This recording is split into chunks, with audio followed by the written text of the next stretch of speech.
everyone, welcome to Weird Hills, the series in which a transgender cartoon fox screams at the weirdest and most inane takes made by transphobes from all over the internet, but mostly on Twitter.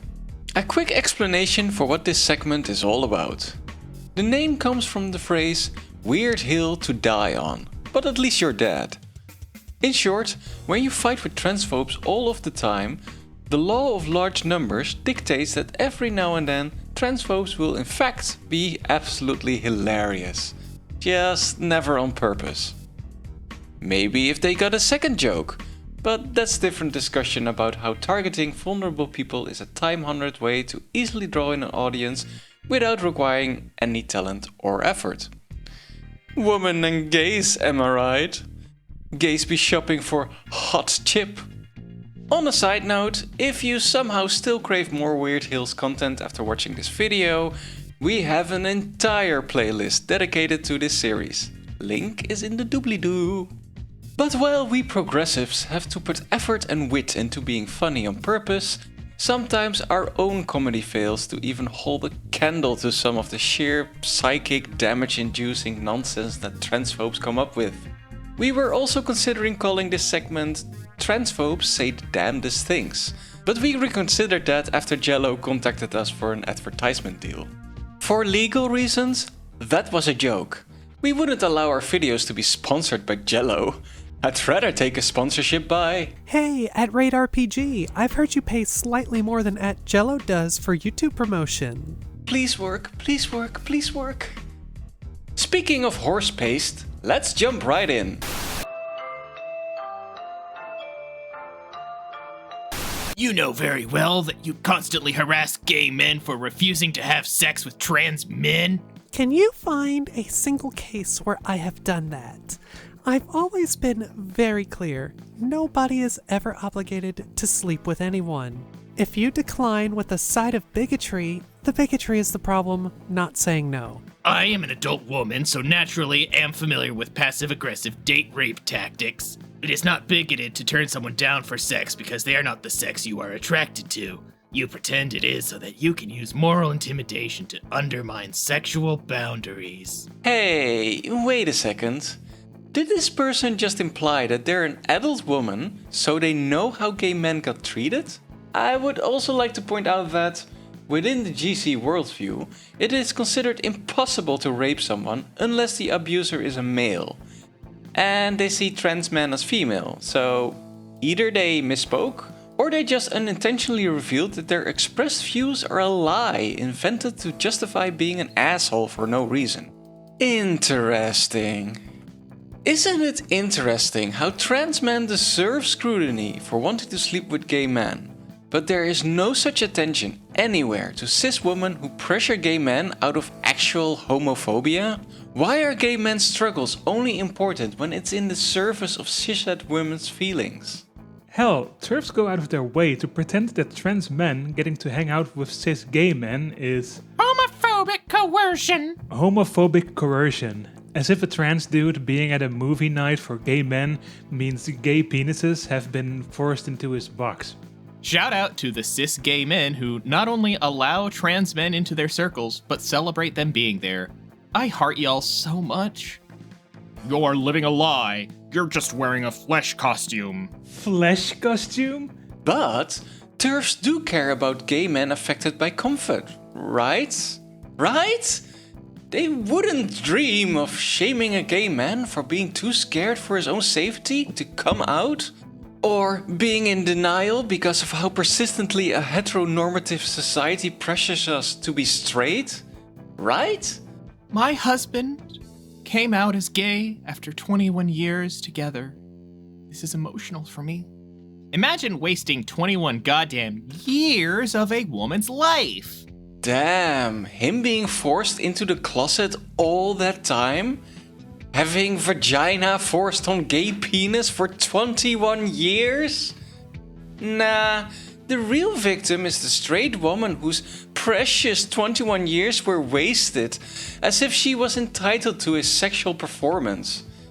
His self-actualization as a gay man, his fears of homophobia, get reduced to a personal conflict. Maybe if people weren't condemned for coming out of the closet, we wouldn't have these problems. I'm sorry, but this isn't the Middle East, LeMayo.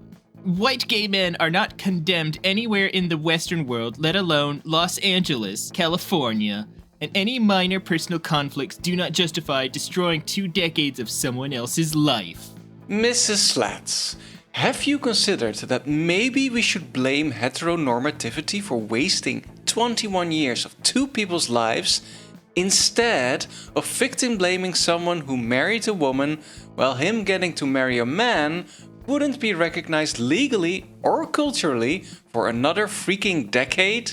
If she did, she just didn't care. Again, these people see gay people as nothing but tools to further the goal of transphobia. Hey, wait a minute. Don't I recall that username? This is a comically ridiculous take on homophobia that can only be understood if your entire interaction with the topic is online and not with real people in real life. Anna Slatz is one of the most prominent gender-critical voices. She founded the anti-trans conspiracy theory website Redux that all the major GCs share daily. She has been consistently homophobic for years. They don't care.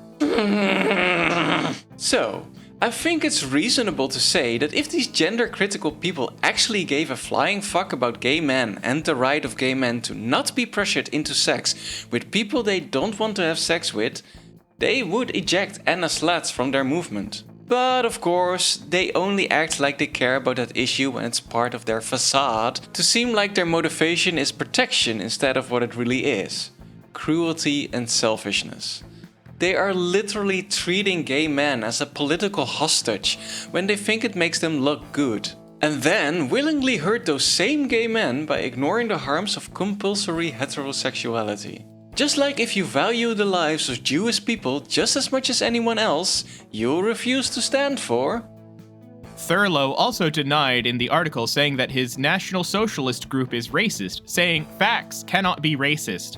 National Socialism is more commonly known as Nazism, the official ideology of the Third Reich. Just days before Thurlow's opinion piece ran in the Baron, an account appearing to be his posted on the website Wrongthink, railing against Jews, referring to them as hook-nosed, I'm not going to say that. The Baron's editor, Anna Slatz, defended publication of the 2 articles on the grounds that no views, no matter how reprehensible, Ought to be censored. In this age of extreme polarization, I saw gaining captainship of this publication as an opportunity to provide a diverse collection of contributors the ability to speak their truth. Whatever that truth may be, Slatz wrote in an editor's note published online Sunday, I promised myself that I would never censor, never correct or challenge. Slatz told BuzzFeed Canada that she stands by the decision to publish the Thurlow interview and op-ed and that she will not issue a retraction or apology. Slatz was until recently listed on the Baron website as Anna De Luca, a name she says she no longer uses. So it's her dead name. This just keeps happening. The same people who pretend that trans people are evil just happen to think it's more important that Nazis get to speak uncensored than it is for Jewish people to be safe from the literal fucking Nazis, you absolute pieces of shit!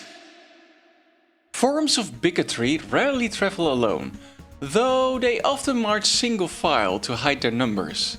Another such example that one of our mutuals, Nav Duda, helpfully noticed. By the way, the Ku Klux Klan's founding rationale was, in large part, protect women. The notorious 1915 film, The Birth of a Nation, popularized this narrative, portraying black men as sexually threatening towards white women. Maybe one day he will learn the difference between prejudice and evidence. The example he is giving was based on prejudice. The fight we're in is based on evidence. The KKK never defended women's rights, they defended women as their property. Category errors everywhere. In the 1930s, the KKK did argue that giving equal rights to people will take away from women. The same rights they refused to let women have in the 1920s. You see, the KKK was not just against different races being equal, it was also against the sexes being equal. They actually claimed that rights should be based on sex. Women in the house, men in power. Women voting was a major contention to them, so much they joined forces with a very familiar religious group and gaining their popular voice. the Mormon Church in the middle of America, and the Catholic Church in the eastern states. They were already tangled with religious groups in the south of the USA. And how does the KKK feel about trans people? Trigger warning, but this is a real leaflet that was found on college campuses. Transgender is an abomination according to the King James Bible, Deuteronomy 22:5. I'm not reading any of the rest of that shit. Join and help us stand up and boycott this abomination. Wait, hold on. Boycott trans? What, you're gonna take your business elsewhere? By the way, the middle tweet there, and that's Sal Grover, the proud owner of We Can Always Tell, the dating website, aka Giggle. Here's Sal having even more galaxy brain takes. I understand that gender dysphoria causes distress to the person experiencing it, but the current treatment for gender dysphoria is causing distress to society, which strongly suggests that it is the wrong treatment and there must be a healthier and actually progressive way to treat it. The treatment is causing distress to society? Excuse you? Are you really playing the victim here? Why am I reminded of this meme?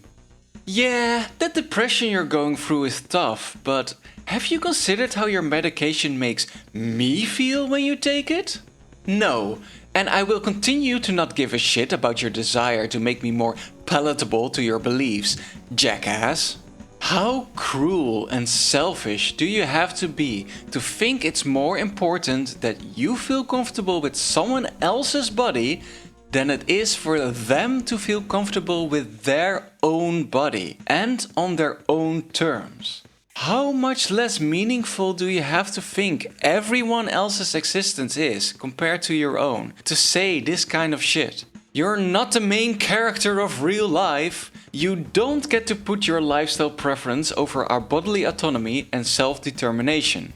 Or if you do, then for the sake of fairness, we should get to do the same to you, such as spaying you so you stop trying to force vagina on gay men. Unless you hate gay people! Oh, wait. Rant, trans ideology is making a bigot of me. I truly hate to admit this, but if I found out that one of my grandkids' teachers identified as anything other than straight, I would be horrified. Yeah, there are plenty of straight handmaidens, and I wouldn't want them either. Do we want to send out questionnaires now to all of our children's teachers? I hate this about myself. 5 years ago, I wouldn't have batted an eye at the thought of my kids/grandkids having a gay or lesbian teacher, but now I am suspect of everyone. For goodness sake, I have lesbian relatives, lesbian friends, etc. 2 dear friends died of AIDS back in the day. I have never been homophobic, uwu. This ideology is truly horrible for gay and lesbian folks who just want to live their lives and don't want to support this ideology. They are getting caught up in the backlash and I actually understand it. This breaks my heart. To paraphrase, this person is basically virtue signaling that she cares more about clinging to her transphobia and sex essentialist ideology than she cares about not only trans people, but also gay people. Not that she started out from a good place if her attitude towards us is, I don't have a problem with them, as if whether or not our lies mean anything is contingent on whether or not we have her approval. Oh, you're just reading into... Yeah, that's my right to do. To read intention into what you say and do, and to dislike you over it if I so want. You see, at least I'm judging people by their choices and not their race, religion, sex or orientation. This is why people don't want to be around you, sweetie. Because you do judge people unfairly. And by doing so, you choose to make yourself toxic to be around. And we're choosing to not have to deal with that crap when we don't have to. A right we deserve at least as much as you deserve a right to know a stranger's genitals before they use a public bathroom. Women have a right to look however they want, regardless of how anyone, even another woman, thinks women should look. On a completely unrelated note, let's have a giggle at Giggle. You know, the infamous dating app that uses a machine learning algorithm to try and guess the sex of someone by their photograph. That is not a joke, by the way. And if that doesn't give you creepy eugenics vibes, then your vibe detector is not working. It seriously relies on the premise women ought to look a certain way because they simply do look that way. Meanwhile, an ally who happens to be a cis woman submitted this interaction, which ended in Sal bravely blocking her. If you were going to come after me, do it with facts, so you don't look like a fool. Human beings can effortlessly tell the biological sex of each other. It is a necessary, evolutionary, biological, instinctual skill. I have never said I want facial recognition on bathrooms. Am I a woman? You're a troll. Go away. I've now looked at thousands of selfies due to my work. 99% of the time, the difference between males and females in a selfies is completely obvious.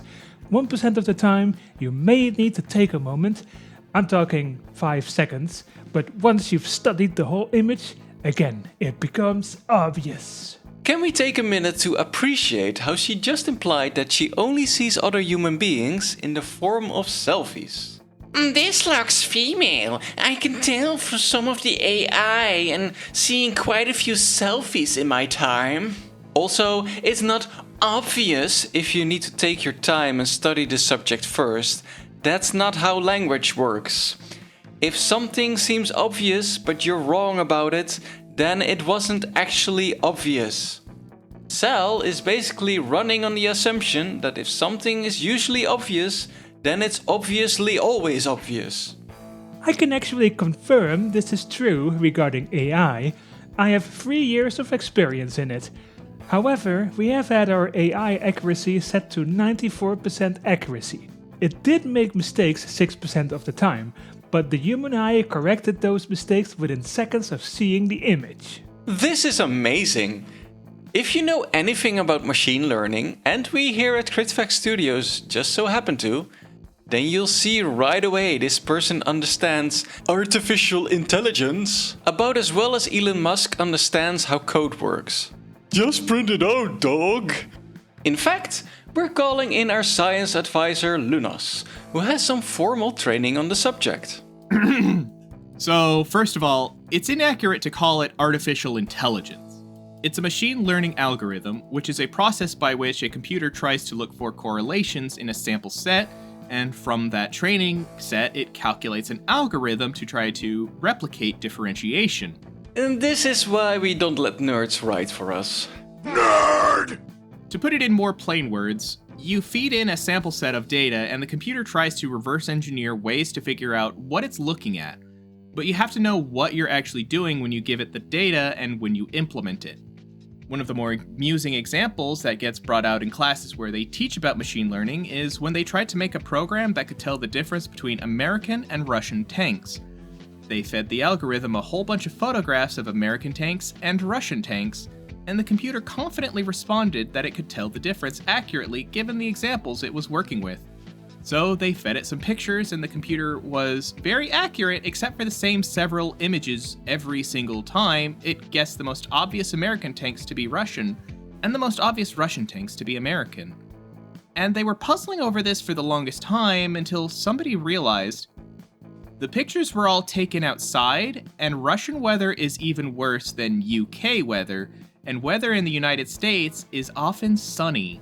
The pictures where it was messing up were American tanks against overcast skies and Russian tanks against bright blue clear skies, and that's when they realized that the computer had figured out that it could guess based on the brightness of the sky and not any features of the actual tanks in the photographs. In fact, it's not even specified if they tried it on those pictures with no tanks in it at all.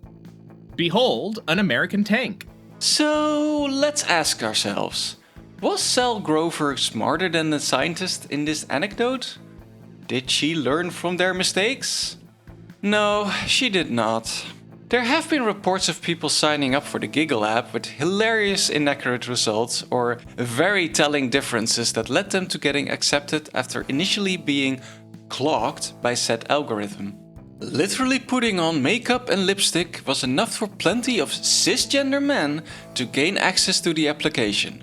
And many cisgender women who posted selfies with a neutral facial expression were denied. But when they smiled in their selfie, they were accepted. This Silicon Valley girl boss really just told women to smile more. You're more algorithm friendly when you smile.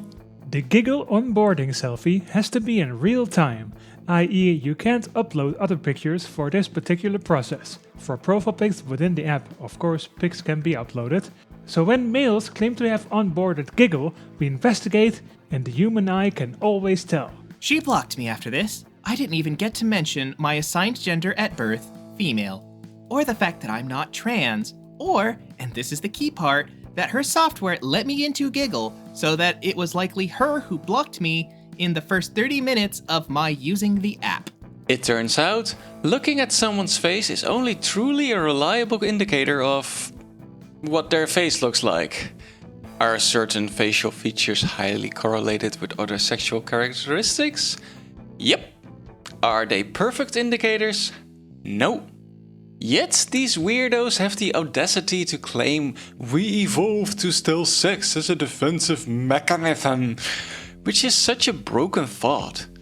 First of all, we didn't evolve to do anything because evolution doesn't have a conscious will, much less authorial intent.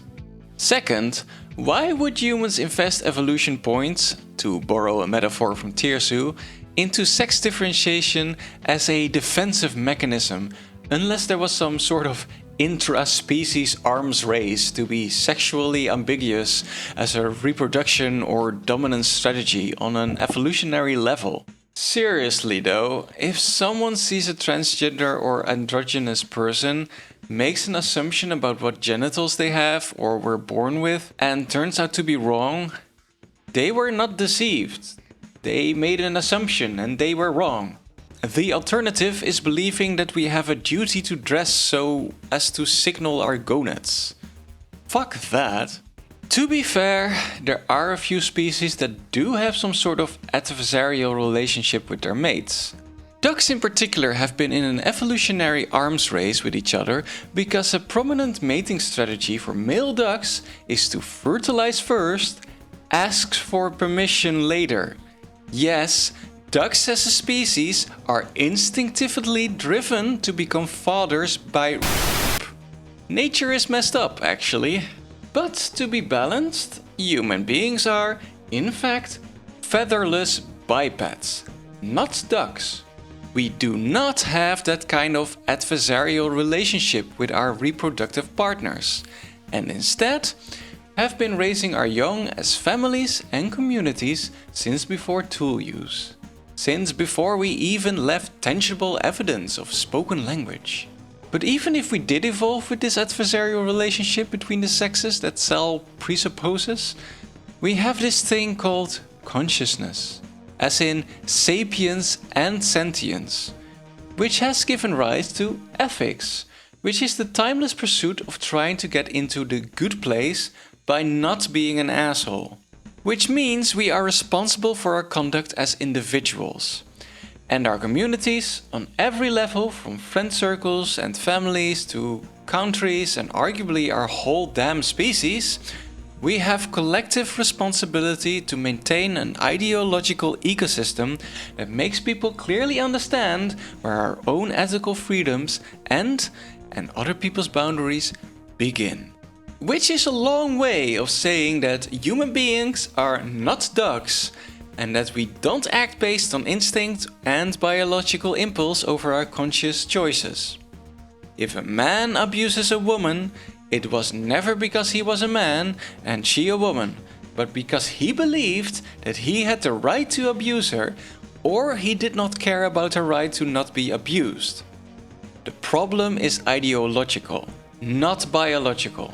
And one of the core beliefs of gender-critical transphobia is that we should use people's birth sex as a predictor of their moral agency and motivations. Literally, assume everyone born with a penis carries these ideological or moral failures, just in case, but those same moral failures should never be assumed of women. If Mr. Rogers were here today and had a granddaughter, and they were at the grocery store, and she needed to use the bathroom, GC logic would conclude that he is putting her in danger if he takes her into the man's bathroom with him, and endangering all the other women if he escorts her into the women's bathroom. So he should instead entrust her to a biological female like Casey Anthony or Lily Cade. But don't worry, Sal Grover has an app that looks at your face and can guess whether or not you have male socialization. Ah fuck, sorry. I drool every time I hear a bell. You see, I used to have a partner who would ring it every time we... On the subject of socialization and conditioning, are you familiar with the origins of the turf classic argument male socialization? You know, the notion that if we took a photograph of everybody's childhood, we could easily sort them into American or Russian. The only two kinds of tanks, by the way. Just look at this tank impersonator. You will never be in biological armor vehicle. Side note, the Italians put coffee machines on their tanks, but not armor. And I'm still laughing at them for it 80 years later. Where was I? Oh yeah, male socialization. What is male socialization? It is when you are socialized while being a male. Yeah, you think? Apparently. You were socialized male? Bold of you to assume I was socialized. Well, before we get to that, we have a little detour to take. Gender identity is a concept created by a pedophile in the 20th century. Fans of our earlier work may recognize us having addressed this claim in our video, Remedial Level Gender. Oh look, I have this cartoon. It's from Stone Toss.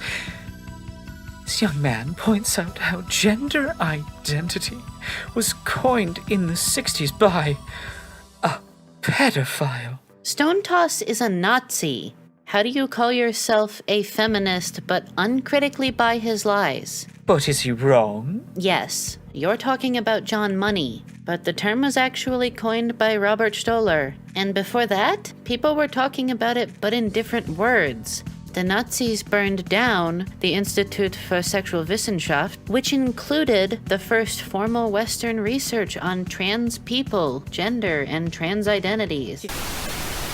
John Money did not invent gender identity. The term was popularized by Money, yes, just like he popularized the term sexual orientation in order to emphasize that being gay, straight, bi or otherwise was not a choice. But he didn't create trans people, nor even the concept of a gender identity. The term gender identity was coined by Robert Stoller, and it was studied and observed under different names long before that. German queer people were already writing books about the mouthfeel of girl dick before John Money was even out of grade school. Or at least they probably were, but we don't know for sure because those books got burned by the literal Nazis. But was John Money really on the side of trans people? Or was he on the side of transphobes? Money introduced numerous definitions related to gender in journals in the 1950s, many of them as a result of his studies of intersex morphology. His definition of gender is based on his understanding of sex differences among human beings. According to Money, the fact that one sex produces ova and the other sex produces sperm is the irreducible criterion of sex difference. However, there are other sex derivative differences that follow in the wake of this primary dichotomy. These differences involve the way urine is expelled from the human body and other questions of sexual dimorphism. According to Money's theory, sex adjunctive differences are typified by the smaller size of females and their problems in moving around while nursing infants. This then makes it more likely that the males do the roaming and hunting citation needed. Sex arbitrary differences are those that are purely conventional, for example, color selection, baby blue for boys, pink for girls. Some of the latter differences apply to life activities, such as career opportunities for men versus for women. Finally, Money created the now common term gender role, which he differentiated from the concept of the more traditional terminology sex role. This grew out of his studies of intersex people. Gametes, as an irreducible criterion for sex differentiation, believe that intersex people are disordered by not aligning with the sex binary. Yeah, no. This does not align with trans activist views in the slightest. Meanwhile, two people who maintain an active scientific authority within the GC community have been very open about their support for actual pedophiles. Is pedophilia a sexual orientation? By MC Seto, Ray Blanchard. I prefer the terms erotic sex preference and erotic age preference. Pedophilia is erotic age preference. Homosexuality is erotic sex preference. It's time to stop! It's time to stop, okay? One of them, a man by the name of Ray Blanchard, thinks pedophilia is just a sexual orientation, while his Canadian friend James Cantor openly advocates for pedophilia to be added into the LGBT+ acronym and community. Beautifully put response from a gay men about why our ethical principles require us to add P to GLBT. No more! Where the fuck are your parents? Who are your parents? Once facts and reality are re-established, the world is our oyster. There is a lot that can be done. But instead, we're having stupid discussions about, quote, sex is a spectrum, and it just isn't. There are two sexes. You're right. There are two sexes.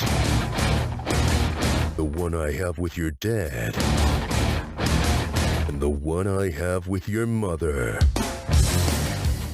It is binary. Identify how you wish, but acknowledge reality. Intersex people definitely exist. That is indisputable. But the likelihood of intersex people proving a third sex is beyond unlikely. It's untrue.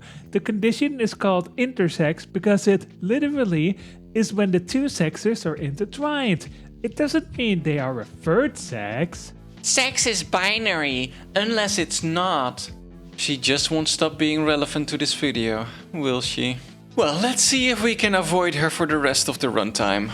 Here, let's enjoy some less cerebral brainworms. I would like to call attention to the unbroken case here. He is playing the game. Good, because that would be a waste otherwise. Oh yes, the new PS5 media drive that lets you load the game from the CD case. For if you lose the disc itself. Isn't technology amazing? So everyone is clowning on this person in the photo, because a lot of people thought that he was doing it in protest of Rowling's transphobia and or the flagrant anti-Semitism of a video game where the central plot is a species that just happens to have a lot of anti-Semitic stereotypes in their appearance, happens to run the banks, and who, canonically in both the books and in the video game, happen to have an uprising at the same real-life year as anti-Jewish violence in Germany. But nah, it's just a channel that smashes stuff for easy views on YouTube. Wait, you can do that? Hold on.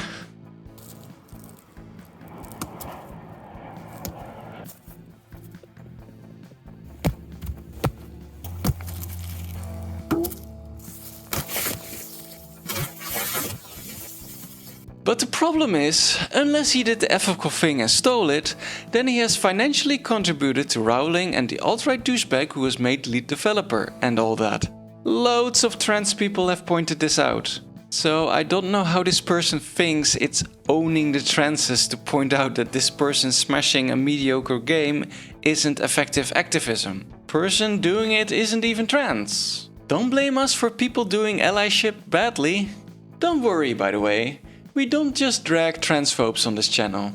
We also drag bootlickers, such as people who think that capitalism is more valuable than air. Factually false. Most everything you enjoy in this modern world is due to capitalism, including pineapples and 90% of the fruits and vegetables and food that we have. Marx is a failed system because it omits several key factors of humanity. We do not work with his ideals. No, capitalism has never lifted a finger. The workers made things, and capitalism was the system that rich people used to hoard wealth and power. False! The workers wouldn't work if there was no money. It feels like Obama-ism. Where he tried to explain that the only reason that the company existed was because the government built a road to the company, which is wrong because the company literally paid for the road. The workers wouldn't work if there was no money. So how did they find someone to do the work of minting money? Or enforcing property rights before we had currency. Oh hey, that means it's time to read some fan mail. Hello, I'm Mikey Manello on Twitter, and no, you can't use that screenshot for your stupid videos. The reason is quite simple. You just take a small piece out of the whole context that is only convenient for you. And so you mislead other people and make you look smarter. To me, you seem unprofessional and deceitful. Just like everybody else, I don't want to be taken advantage of. It's bad enough of the lies spread by the alphabet people and wanting to pull people into their lie ideology. Men cannot be women and women cannot be men. Men can look like women and women can look like men, nothing more. Trans and gay people know all too well that they are not normal and still have to lie to themselves every day and convince their brains and so make new connections in their brains to convince themselves that it is normal behavior. In the old days, you were just dropped off at psychiatry if you were with such ideas, and with good reason, to protect themselves from their self and others from the diseases and filth that comes with it. It is not a healthy, self-respecting behavior. Kind regards, Mickey Manello. Thanks for writing, Mickey. Mickey!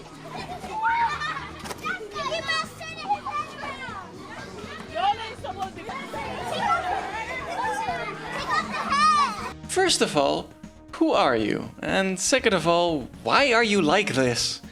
Personally, I think if you believe that gay people existing is an abnormal ideology, you deserve to get humiliated in the free marketplace of free speech ideas, hashtag freedom of speech, hashtag go cry to Daddy Elon, loser.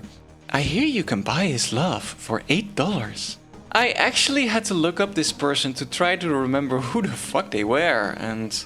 5 years ago, I went to the Warner Brothers studio in London right after the release of the first Fantastic Beasts. There were going to be 8 films, they said. Yeah, sure, after they made Dumbledore gay. I now know why his wand looks like anal beads. They destroyed the whole franchise. When you are dead and a skeleton and they dig you up, you are only going to be able to conclude and see 2 things. Either you were a male or female. I pre-ordered my copy already a year ago and can't wait for the release next month to play with and enjoy the Wizarding World together with everyone, man or woman. Hogwarts Legacy, hashtag Wizarding World, hashtag Harry Potter, hashtag JK Rowling, hashtag Warner Bros. Hey, gender critical? This one of yours? He sure sounds like it. Anyway, how is that wizard game? Trans women who have vaginas. There are exactly 0 of those people on the entire planet, sir. Are you one of those people who would insist, even if we could demonstrably prove that, through state-of-the-art tissue engineering, we could give trans women orifices that looked and felt and functioned just like the ones nature gave half of us? It's still not a vagina. I am. It's impossible. Self-lubricating, self-cleaning, complete with birth canal? I think not. Say we could get all that. It would be a good thing if people could decide for themselves what reproductive role they got to play, or to safely opt out of reproduction entirely if that's what they wanted, right? The kind of freedom of form would be good, no? I need you to agree with me because this is going to show whether you want to liberate trans people, or if instead you want to control and erase us. Say we had a magical device that for a day's worth of renewable layer, someone could well and fully change sex. Why the hell not? Or do you fundamentally feel that doing so would somehow be cheating the universe? Stealing a life plan that was rightfully meant for someone else somehow? Denying their birth-given destiny to produce the correct gametes? What's your root anxiety here, really? The question is, why do you need me to agree? I'm gender critical. If you create a full-on robot female reproductive system, it can't change your body's fundamental makeup. Chromosomes, lived experience up until you install the necessaries. I dislike growing babies in artificial wombs anywhere. Also, on the matter of choice sterilization, I think the severely intellectually disabled, like my extremely vulnerable daughter, should take priority here. At constant high risk, can't consent, allergic to birth control, but she doesn't have that right. What the hell are you going on about? Why is it terribly important to your intellectually disabled daughter whether or not a trans woman's vagina self-lubricates. Do you realize that's what you fucking said here? You talked about reproduction versus opting out specifically. I don't even think GCs are capable of understanding the ship of Theseus thought experiment, honestly. If you're born with balls, you're a male. If you're born with tits, you're female. Simple, really. Damn, the biological reality crew doesn't even know that breasts don't even grow until puberty in most cases. Amazing. Why is it always coming down to birth as definitions? If you were born in Russia and socialized by the Russian media, you are always going to turn out to be Ivan Kadazarov number 4,957,280. Like people are just tanks, produced in a factory with one function? All fully familiar. As a callback to our earlier mentions of machine learning, there is a little CritFacts tech tip. Computers are very stupid. Thinking that born with Pepsi is male and then ignoring any new information is just a bit below machine learning. It's natural stupidity that had one phrase hardened in. It does not mean that people who believe these are stupid. Quite the opposite. They can be very clever in the way of rationalizing their very emotional point. If you have a gut feeling that every tank in an overcast landscape is Russian, you can rationalize the fact that you see an M1 Abrams by "the Russians must have bought it" or something along those lines. Computers make the mistake by the content. For instance, average of colors or pixel count. People make the mistake, and if they get shown that, yes, this is actually a US tank and not Russian, they face a dilemma. How to be wrong? Can you even be allowed to be wrong? You see, this is where a piece of socialization comes in. The fear of being wrong. Asimov said once, "There is a cult of ignorance in the United States, and there always has been. The strain of anti-intellectualism Has been. a constant thread winding its way through our political and cultural life, nurtured by the false notion that democracy means that my ignorance is just as good as your knowledge." This cult of ignorance is not unique to the USA, but it seeped in everywhere. We are told and shown that the successful people are never wrong, always know everything, always confident. It is not true. See, either of these examples. And perhaps last for today. What on God's green earth are you playing at, Cooperative Bank? Asking what gender do you identify with when opening another bank account is ridiculous and in breach of data protection laws. I don't have one, so I can't make an application. Please provide appropriate form. Thanks. Refusing to get a bank account to own the transes. Wrong. I have 3 accounts with this bank. A joint one, a personal one, and a business one. I'll await your acknowledgement of your silly comment. Imagine having 3 bank accounts and getting mad because while you're trying to open a 4th, they ask for your gender? I don't know, dude. Why did you not have an issue with them asking for your sex unless it's a sperm bank? Let's go out with a banger though. And by banger, I mean shit tier GC take number 9 gazillion. Unless you have experienced a moment where you had to stay professional speaking at a meeting or to somebody while feeling huge clots of blood down your vagina and the mental distress of not knowing if it would land somewhere down there with no stain, you are not a woman. I find it curious how they seem to think that womanhood only exists if you have a specific sort of social problems relating to biological functions. They say that these define womanhood, and if you never had these, you are not a woman. Which I also find to be rather ableist, since it assumes every cis woman has the exact same body type. Sabia seems to define womanhood in such a highly specific way. It's like defining manhood as, unless you have experienced a moment where you got kicked in the balls during a meeting on a Tuesday, you're not a man. It's such a laughable specific thing to rely on to push sex essentialism. Anyone else feel like this is highly sexist of Sabia? To think womanhood only exists if you had professional meetings while menstruating? I'm not even sure what professional meeting means in this context, to be honest. Having an appointment with your landlord? Meeting up with your mom for dinner? Why is that specificity so important? I'd say both examples I listed are equally as embarrassing, but whatever. At the end of the day though, we have to remember the embarrassing logical failures that GCs and other transphobes put on display, they're not the root problem here. The root problem is that they want to hate trans people. They want to cling to beliefs about us that let them confirm their irrational anxieties about us and justify being cruel to us. The cruelty is what they want. Sal isn't out there embarrassing herself because she thinks she's helping women of any kind. She knows that it's all performative cruelty for the sake of cruelty. At the very least, she's exhibiting cruelty and selfishness in her unwillingness to see trans people as just as deserving of a chance to participate in free society as anyone else. And the kind of person who wants some people treated unfairly to benefit themselves, that kind of person deserves to be mocked until they humble themselves and start treating everyone else as being just as deserving of a chance at life as individuals. That is the real price of freedom. Giving up on your desire to control others. And that means letting everyone, trans and cis alike, decide who we are on our own terms.